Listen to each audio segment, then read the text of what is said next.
미국 트럼프 행정부가 약가 인하와 자국 제조 강화의 큰 틀 속에서 급격히 변화된 의약품 정책을 추진하고 있습니다. 이번 주 내에는 의약품 품목별 관세 발표도 예정돼 있는데요. 이러한 상황에 국내 제약바이오업계는 대응 마련에 나서는 모습입니다. 시시각각 변화하는 의약품 정책에 정부의 역할도 커지고 있는 상황인데요. 실질적으로 필요한 지원책은 무엇인지, 그리고 시급한 부분은 어떤 것인지 알아보는 시간 준비했습니다. 한국바이오협회 이승규 부회장님 모셨습니다. 안녕하십니까? 네, 안녕하세요. 네, 반갑습니다. 네, 먼저 최근 제약 바이오 업계 뉴스 먼저 살펴보도록 하겠습니다. 트럼프 대통령은 지난 12일 미국 내 처방약 가격을 타국과 동일한 수준으로 인하하는 내용을 골자로 한 행정명령을 발표했습니다. 구체적 시행 방안은 아직 공개되진 않았는데 이제 국내 제약사의 영향은 제한적일지 여쭤보고 싶습니다. 고가의 의약 완제품은 우리 기업은 많지 않다고 들었거든요. 예, 지금 미국 내 약가 인하 정책은 지금 트럼프 정부가 들어오면서 2번 정도의 강력한 행정명을 발동을 했습니다. 그러니까 이걸 약간 저희가 정리를 해보면 2가지 정도로 포인트를 좀 저희가 정리할 수 있을 것 같습니다. 하나는 약가를 낮추면서 일반적으로 저소득층 환자가 의약품에 접근할 수 있는 걸 용이하게 만들겠다는 그 전략이 하나 있는 것 같고요. 또 하나는 미국에 있는 약가의 그 내부 통제 시스템을 뭔가 새롭게 리모델링 하려는 거 있는 것 같습니다. 그래서 2가지 관점에서 본다면 일단 저소득층 환자의 약물 접근성을 원활하게 하기 위해서 제네릭이든지 바이오시밀러에 관련된 부분에 가용성을 높이는 정도의 약가를 책정하지 않을까. 이렇게 된다면 우리 같이 제네릭이나 바이오시밀러의 강점을 가지고 있는 국가에서는 훨씬 더 많은 사업계를 가질 수 있게 되는 겁니다. 그렇지만 또 반대로 본다면 다른 경쟁국에서도 똑같은 경쟁을 할 수 있기 때문에 기회와 위기가 같이 있다고 생각이 좀 들고요. 또 하나는 트럼프 정부가 가장 우려하는 것이 지금 미국에서 약가를 책정할 때 미국은 사보험들이 들어와 있기 때문에 약가 정책을 만드는 구조가 아주 클리어하지 않습니다. 그래서 이걸 좀 클리어하는 정책을 만들어서 약가를 다운하겠다고 하는 것이 내용인 것 같은데 일반적으로 미국의 약가가 크게는 유럽의 약가의 3배 정도가 되는 구조거든요. 네. 결국은 미국 국민들이 더 비싼 약을 먹게 되는 이제 그런 문제점이 발생을 합니다. 그래서 이러한 것들을 좀 뭔가 현실화하기 위한 정책인 것 같은데 이렇게 되면은 우리 같은 경우에는 어떤 문제점이 뭉쳐갈 수가 있냐면 약가 미국에 있는 빅파마들이 미국에서 약가를 낮춘 것들을 아마 우리 같은 제3국에 약가를 좀 더 올려서 책정할 수 있는 방법이 있을 것 같습니다. 그래서 그런 부분에 대해서는 좀 저희가 정부에서 많은 정책을 마련해가지고 저희가 접근해야 되는 부분이 하나 있고 또 하나는 저희가 미국 시장과 한국 시장이 약가가 비슷해지면 우리나라에서 새로운 혁신 기술에 대한 약을 접근하는 기회가 줄어들 수 있는 영향도 있습니다. 그래서 네. 그런 부분들을 저희가 좀 깊이 고민해서 산업계와 많은 좀 전략적 공유를 해야 될 필요가 있지 않을까 그렇게 생각을 합니다. 네, 그렇다면 이제 우리 한국 측의 대응으로 한국바이오협회에서 한국 바이오 산업을 위해 정말 많은 일들이 진행 중에 있다고 들었습니다. 최근 의약품 및 원료 수입이 국가 안보에 미치는 영향에 대한 공개 의견을 상무부에 제출했다고 들었는데 어떤 내용이 담겨 있을지 알려주시죠. 예, 지금 이제 일단은 아시는 바와 같이 우리가 의약품이 국가별 상호 관세에서는 빠졌습니다. 그러면서 대신 별도로 이제 품목별 관세를 내겠다고 하는 것이 이제 미국의 의견인데 앞으로 어떻게 나올지는 모르겠죠. 네. 저희가 이제 좀 지켜봐야 될 문제긴 합니다. 그렇지만은 미국 상무부가 이런 무역 확장법에 따라서 이런 의약품을 국가 안보의 대상으로 놨던 점에 저희가 좀 주의를 기울여야 될 부분이 하나 있습니다. 그래서 협회, 우리 정부도 냈고, 그다음에 저 협회도 산업계 의견을 좀 받아가지고 의견을 계시는데 특히 2가지 정도를 저희가 강조를 했습니다. 하나는 뭐냐면 한국이 우방국으로서 미국의 의약품 공급망에 지대한 영향을 줄 수 있는 파트너다라고 하는 걸, 신뢰를 줄 수 있는 파트너다라고 하는 걸 저희가 의견을 개진했고요. 왜냐하면 코로나 때를 대비해서 본다면 이 의약품들이 이제 전략 물자화 되는 상황이 좀 많이 발생을 하거든요. 그러니까 이럴 때 어떻게 그 밸류체인상의 공급망상에 한국이 미국이랑 좋은 파트너 역할을 하고 있다라는 걸 저희가 제시를 한번 했고 또 하나는 이제 트럼프 정부가 약가를 낮추는 이제 그런 정책을 세우고 있는데 한국이 여러 가지 강력한 경제성 있는 제조 기술을 가지고 일단 처방약이랑 이런 의약품에 관련된 부분에 약가를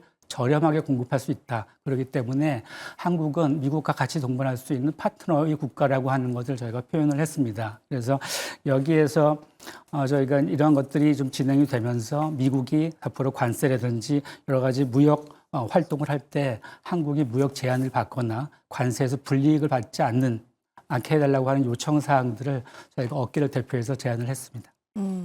그렇다면 이제 우리나라가 얼마나 중요한 파트너국인지에 대한 강조를 하시면서 관세에 있어서 약간의 너무 과도한 관세는 하지 말아달라 이런 내용인 것 같습니다. 이러한 요청이 어떤 식으로 받아들여질지 귀추를 주목해봐야 될 것 같은데 그런데 트럼프 대통령의 의약품에 대한 품목별 관세 발표는 아직 남아있는 상황입니다. 물론 아직 잘 모르지만 어떤 식으로 전망을 해보실 수 있을까요? 지금 전 세계 바이오 의약품 회사가 아주 스트레스를 많이 받고 있습니다. 네. 그렇지만 이것도 현실이기 때문에 아마도 이번 트럼프 2기 정부가 추구하는 바는 두 가지일 것 같습니다. 하나는 뭐냐면 자국 중심의 밸류체인을 갖겠다는 거 하나, 관세 정책을 통해서. 또 하나는 제조업을 미국 내에 들어오면서 제조업을 한번 다시 한번 육성하겠다고 하는 것 두 가지 전략 같습니다. 그래서 이런 면에서 본다면 그게 이제 원료 의약품이랑 완저 의약품의 관계가 어떻게 관세가 진행될지 또는 이제 국가별로 될지는 저희가 이제 진행을 하면서 봐야 될 텐데 아마도 이 두 가지가 오더라도 단가 상승이라든지 여러 가지 기술 수출에 부정적인 건 분명한 것 같습니다. 그래서 단기적으로는 그 의약품 가격 경쟁력이 좀 약화될 우려가 좀 있는 것 같고요. 그 다음에 위탁 생산 수주의 활동이 단기적으로는 좀 저희가 제약을 받을 수 있는 것 같습니다. 그 다음에 이제 중장기적으로는 미국 수요가 이제 그 감소할 수 있는 가능성이 좀 있고, 그 다음에 미국 내 생산 시설을 확충한 나라와 확충하지 않은 나라에 대한 경쟁력 차별화가 생길 수 있을 것 같습니다. 근데 저희가 이제 이 관세 문제가 들어왔을 때 저희가 좀 더 폭넓게 생각해야 되는 게 뭐냐면 일단 미국 내 관세에 관련된 부분도 물론 영향력을 주긴 하겠지만 우리나라와 경쟁력 있는 나라들, 그러니까 특히 뭐 일본 같은 나라들이 그 미국 내 공장을 세워가지고 이러한 그 바이오 의약품 생산에 관련된 부분을 사업들을 아주 도전적으로 하고 있습니다. 그래서 그런 나라의 전략들도 저희가 미리 좀 확인을 하고 이런 정보들을 산업계랑 공유를 해서 저희가 공동 대응할 수 있는 전략을 만들어야 되지 않을까 그렇게 생각을 합니다.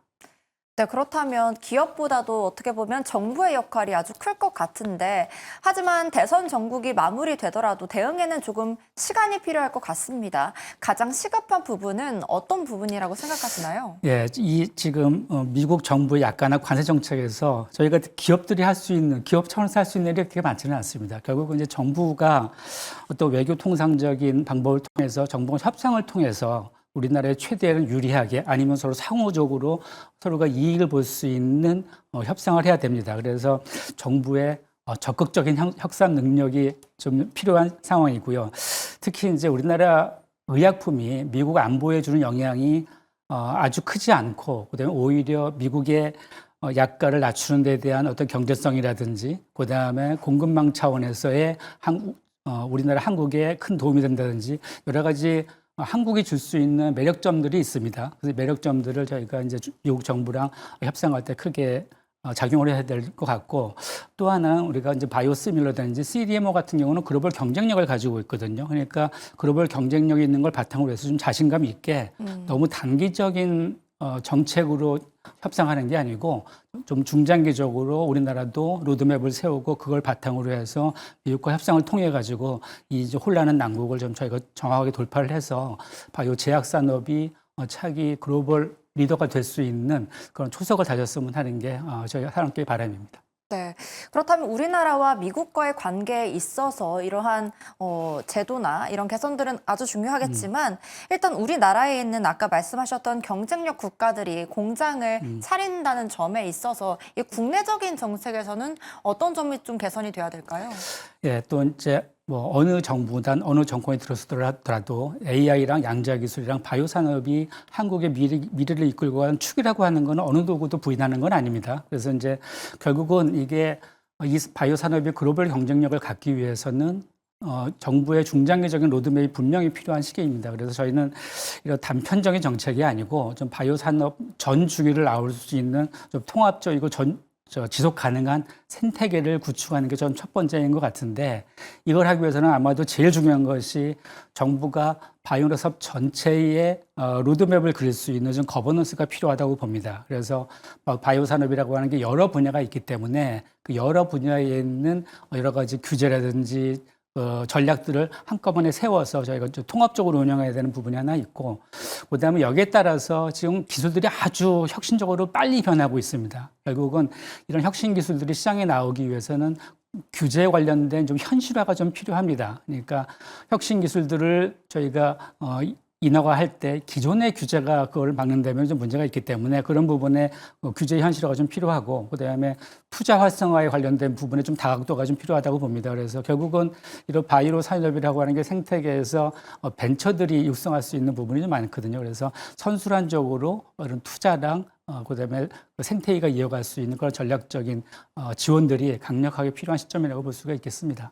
네, 알겠습니다. 의약품 품목별 관세 발표를 앞두고 국내 제약바이오 업계 대응 마련에 대해서, 그리고 어떤 점이 시급한지에 대해서 한번 알아봤습니다. 오늘 말씀 감사합니다. 네, 감사합니다.